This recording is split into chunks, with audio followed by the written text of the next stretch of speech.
Kidney infection کی مناسبت سے جو میرا کمبینیشن ہے یوریبیت، جس میں 2 دوائیں شامل ہیں، کینتھرس 30 عمر کار 30۔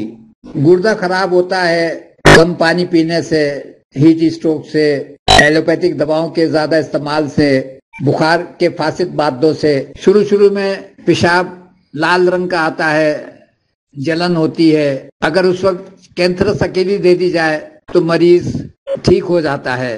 اگر یہ کچھ دن ایسے ہی آتا رہے، اور عموماً ایسے ہی ہوتا ہے کہ مریض اس کو سمجھ نہیں پاتا، تو وہاں پہ پس بن جاتی ہے، گردے میں پس آنی شروع ہو جاتی ہے، یعنی کہ پیلا پیشاب آنے لگتا ہے۔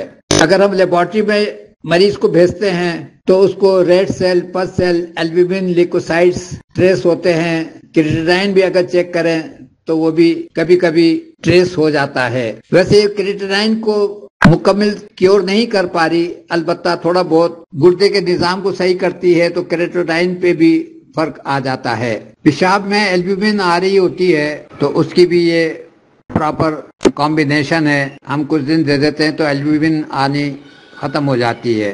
اسی طریقے سے لیکوسائٹس اگر جن لوگوں کو زیادہ ہوتے ہیں تو ایسے لوگوں کو خارش ہو سکتی ہے، بہت باریک دانے جسم پہ نکل آتے ہیں، کندھوں پہ یا اوپر کے حصے پہ، اس میں خارش ہو رہی ہوتی ہے۔ جب ہم ایسے مریض کو یوریبیت دیتے ہیں تو ان کا لیکوسائٹس بھی آنا بند ہو جاتا ہے اور یہ دانے بھی ختم ہو جاتے ہیں۔ اسی طریقے سے جو میاں بیوی یہ شکایت کرتے ہیں کہ ہماری اولاد نہیں ہو رہی، اتنے سال شادی کے ہو گئے ہیں، تو ہم ان سے پیشاب کا پوچھتے ہیں کہ آپ کو پیشاب کیسا آتا ہے۔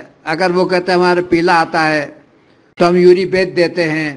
لیبارٹری بھی اس کو کنفرم کرتی ہے کہ آپ کو پس آ رہی ہے، اس کی وجہ سے موٹیلٹی ہو رہی ہے اور اسپرم کی پرسنٹیج پوری نہیں ہو پا رہی جس سے آپ کی فرٹیلیٹی ہو۔ اگر صرف یہی مسئلہ ہوتا ہے تو ہم یا تو دونوں کو یا پھر ایک کو، جس کو پیشاب پیلا آ رہا ہوتا ہے اس کو ہم یوریبیت دیتے ہیں، اور 15-20 روز میں ہی اس کا مسئلہ حل ہو جاتا ہے، یعنی کہ فرٹیلیٹی ہو جاتی ہے۔